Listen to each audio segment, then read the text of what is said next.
Assalamualaikum warahmatullahi wabarakatuh.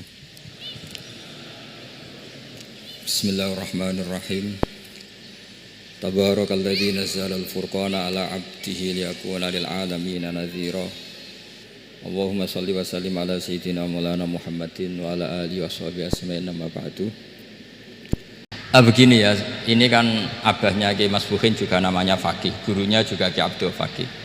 Saya berharap anak-anak Inkafa ini nekuni utamanya itu fikih. Fikih itu penting sekali. Kata Sayyid Ali yang Shahibu Simtid Durar itu, wabihi qiwamus syariah, yang bisa mengawal syariat itu hanya fikih. Fikih itu ya kalau yang paling gampang tentu kita misalnya punya Fathul Qorib, Fathul Mu'in, Fathul Wahab. Tapi yang faham betul, mesti faham itu ngelotok setengah hafal. Jangan bawa kitabnya tok, sementing sekian semester terus selesai. Itu sama-sama dosa, itu dosanya ya dosa, mahasiswanya juga dosa. Karena sudah terlanjur sarjana agama, ternyata nggak bisa, itu kan mendingan nggak sarjana agama. Itu saya tak cerita sama Kiai Roba, itu ada fatwa kiai juga wali. Suatu saat ada penyanyi dangdut top terkenal di Indonesia itu nyanyi dangdut ya penyanyi ya dai, entah itu hakikat entah majas tidak tahu.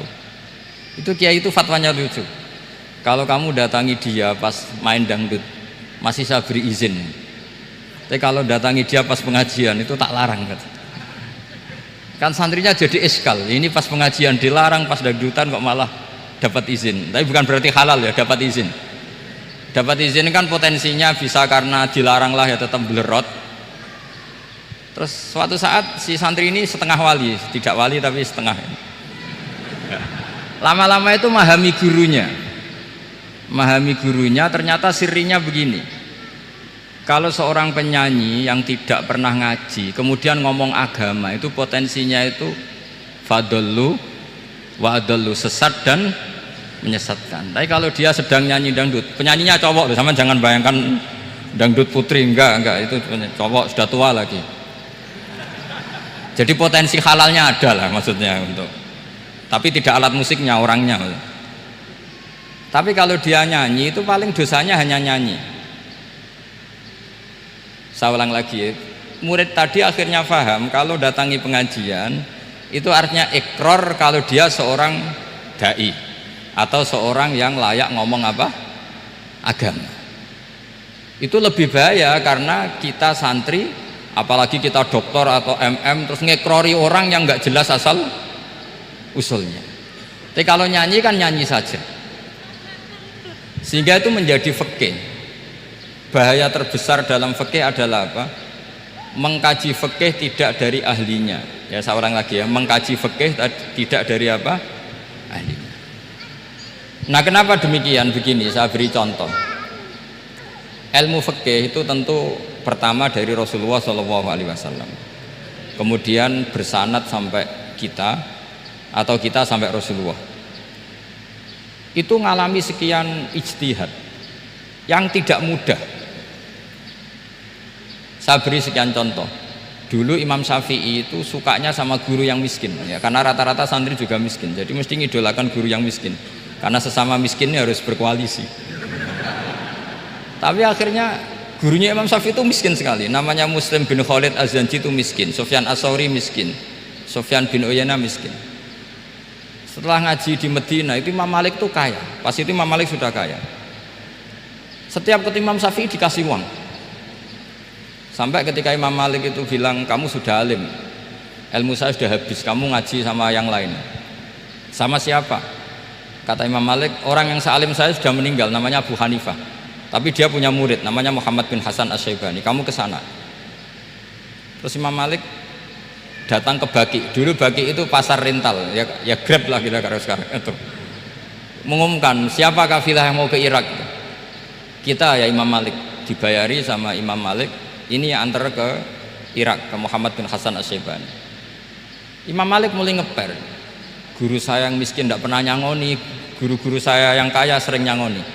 Mulai memasalahkan kiai miskin gitu, kira-kira seperti itu, mulai masalah gitu. Setelah datang ke Irak di Muhammad bin Hasan Asy-Syaibani itu si Muhammad bin Hasan Asy-Syaibani itu kalau ngitung uang itu di meja tamu. Jadi punya emas lantaan, punya uang. Kira-kira kalau Indonesia punya rupiah, punya dolar, dihitung itu di ruang tamu. Kata Imam Syafi'i, saya dengan Imam Malik saja nggak srek, ini lebih kedonyan lagi kiai. Ngitung uang itu di ruang tamu. Terus akhirnya si Muhammad bin Hasan Asy-Syaibani ini ahlul usul, dia pakar usul.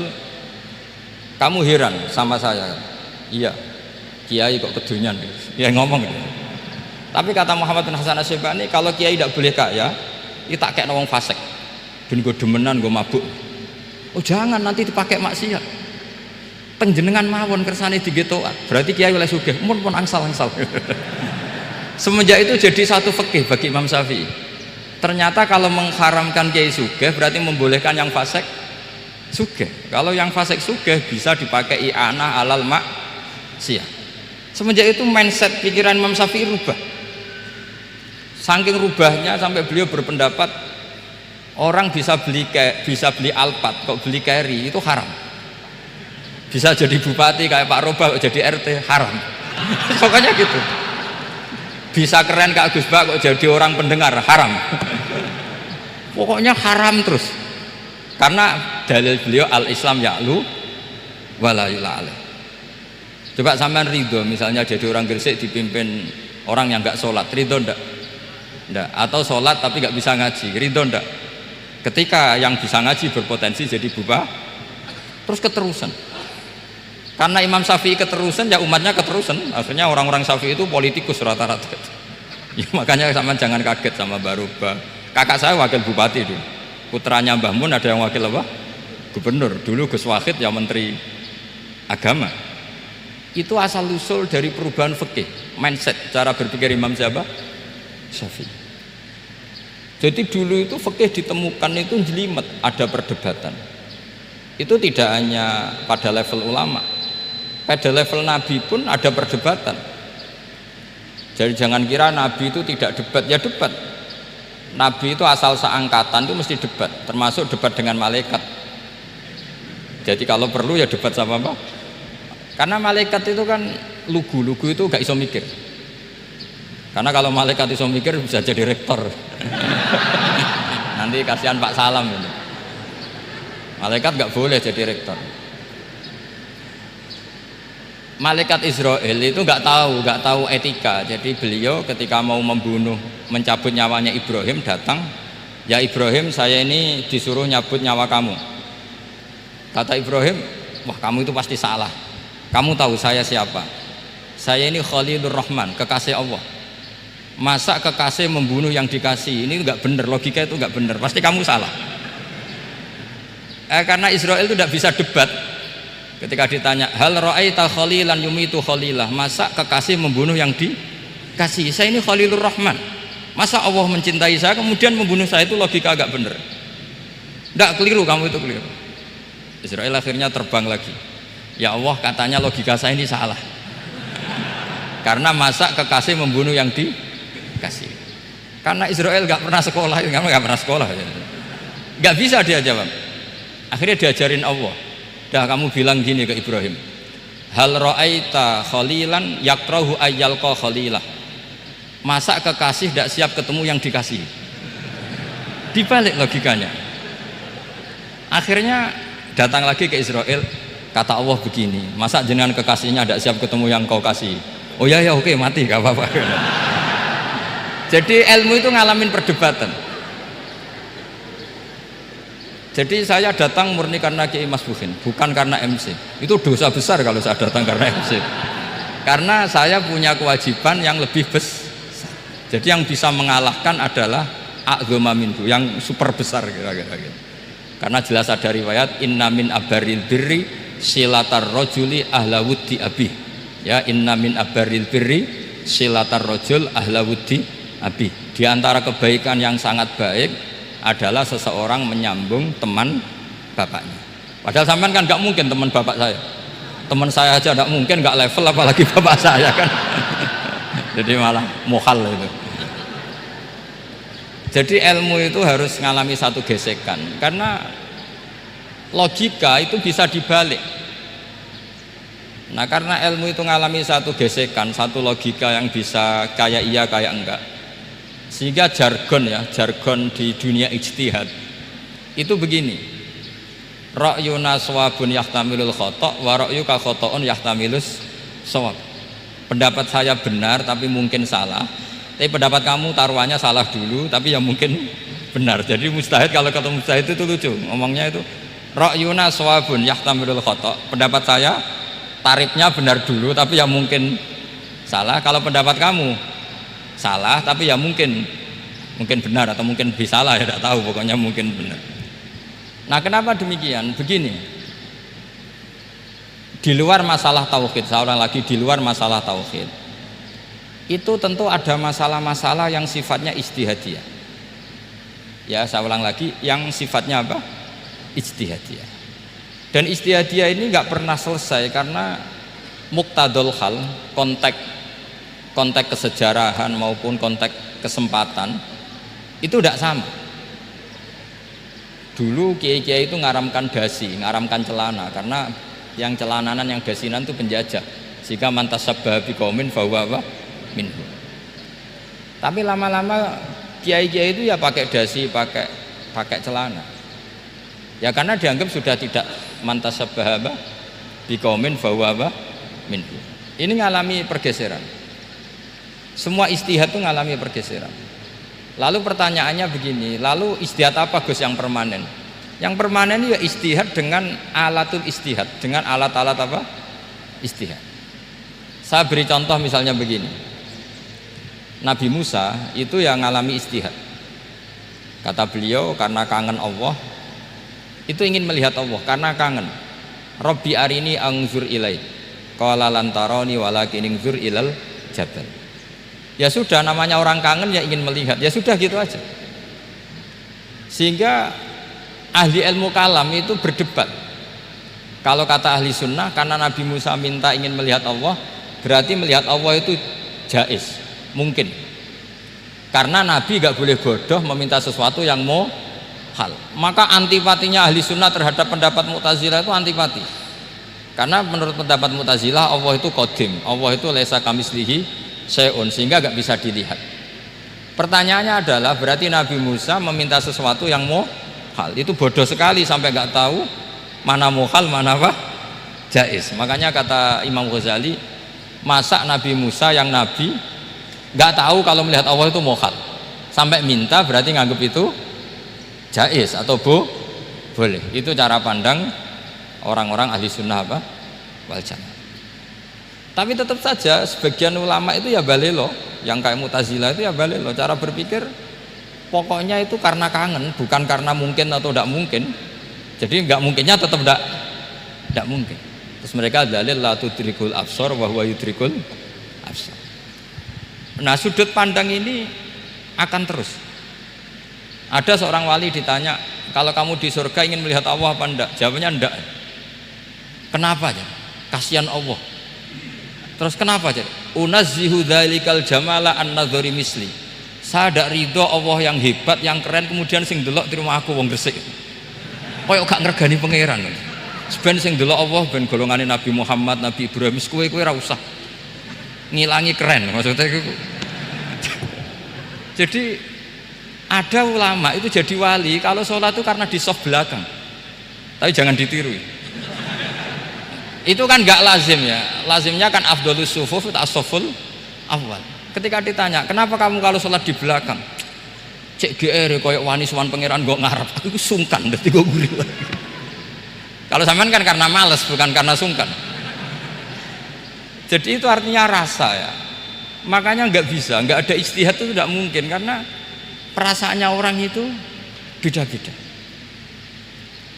Itu Sayyid Abdul Al-Haddad itu kalau ngendikan masyhur, man da'a li dzalimin bil baqa faqad ahabba yusawwah fi ardi. Orang yang mendoakan orang fasik masih hidup, gak mati-mati, itu berarti suka kalau Allah dimaksiati di buminya. Wong fasik kelakuannya rak maksiat, nah mbok dongakno mari, itu berarti kamu ingin Allah didurakani terus menerus karena si fasik masih hidup. Tapi kalau Abdul Hasan As-Sadili cara ngendikan gini, kalimatnya persis. Man ahabba alla yu'sawahu fi ardi faqad ahabba alla tadhara maghfiratuh. Orang yang ingin dunia ini steril, gak ada maksiat, maka sama saja berkeinginan tidak melihat luasnya maghfirahnya Allah. Sama-sama wali besar, tapi cara pandang hubungannya dengan Allah seperti itu. Jadi mau tidak mau, istihad itu mau tidak mau. Makanya tidak usah dipertentangkan misalnya cara berpakaian, cara apa, yang penting sesuai aturan Islam ya sudah. Karena ini urusan rasa. Urusan apa? Rasa. Itu Syekh Hasan Basri itu sering jagongan sama Robiah Hadawiyah. Itu secara fikih salah. Tapi pas itu ulama fikih ditanya, kenapa Anda tidak komentar terhadap dua wali besar yang sering ketemu? Andai kan semua santri seperti itu akan saya halalkan, kata. Karena nggak mungkin punya nafsu. Sehingga fikih dulu memang masih asli. Kamu lihat di takrib misalnya, lelaki melihat perempuan itu nggak boleh kecuali sekian alasan. Termasuk boleh itu litaklim karena mengajar, atau lil muamalah. Ini yang mulai masalah. Ada warung kopi, penjaganya cantik, santri-santri ngopi, ini lil muamalah, kan kasus itu. Mau disalahkan tuh ada takbirnya, mau dibenarkan ini jelas fasik kan, jelas fasik. Maksudnya sudah fasik sebelum itu ditambah itu, jadi fasiknya permanen. Nah pertanyaannya adalah, kalau kamu ngajar mbak-mbak kemudian hafal yang cantik yang enggak, itu taklim lin nazar apa nazar li taklim? Itu taklim apa modus?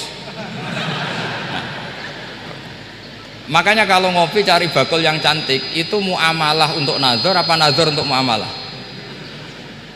Loh, kalau saya ngopi dengan kirobah pasti halal.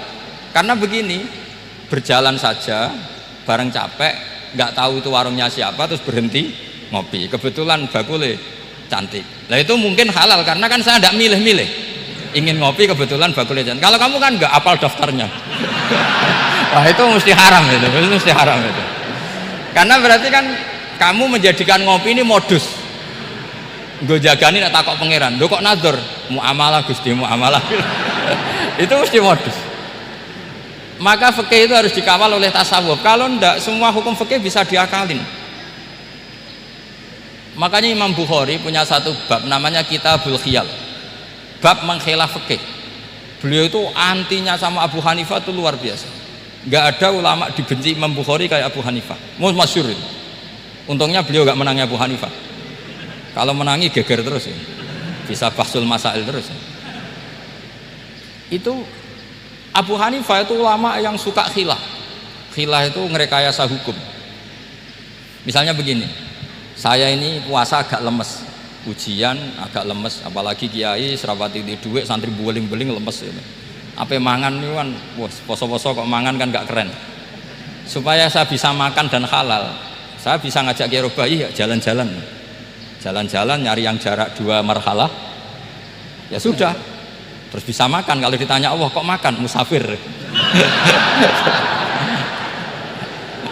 Jadi bolehkah insya'us safar menciptakan pergi demi untuk supaya boleh iftar? Boleh enggak cara jenengan? Coba kok enggak boleh, alasannya apa? Kan pergi. Perginya juga enggak maksiat. Itu khilaf.